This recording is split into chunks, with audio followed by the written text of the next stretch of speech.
some of the global stories that are happening, what is happening across the globe.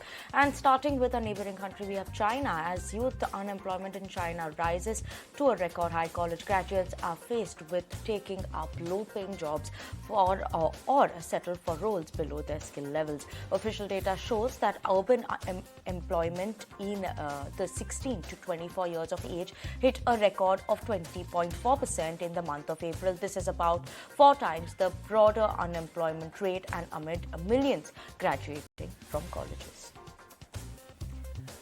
And survey shows that manufacturing activity in China stabilized in the month of May when compared to the previous month. The China Beige Book survey showed that the output picked up notably in May from April, as did domestic and foreign orders. Meanwhile, revenue and profit margins for manufacturers as well as the service and retail sectors witnessed an uptick.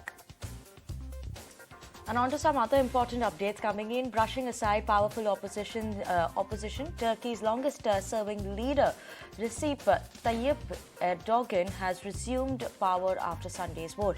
Over a tweet, U.S. President Joe Biden said that he hopes to work with Erdogan on significant global issues as NATO allies. Now, the Russia President Vladimir Putin said that the Turkey's leader's win was, and I quote, the logical result for the dedicated work. And US President Joe Biden and House Speaker Kevin McCarthy have reached an in-principle agreement on the debt deal and worked to ensure enough Republican and Democratic votes to pass the measure in the coming week. However, what does this deal mean for the US economy going forward? What are the experts making of this deal specifics? Let's hear out what their views are. We'll probably hear some more noise about, the hard right and the hard left saying, no, they're not going to vote for it. But at the end, I think there is enough of votes that Congress will be able to approve it. I think it's a great thing because it keeps the politicians occupied in something so nonsensical as that, and keeps them from harming the rest of the economy and the world. So I think to that extent, on a lighter note, it's a great thing to keep them occupied and feel that they're powerful about something at least.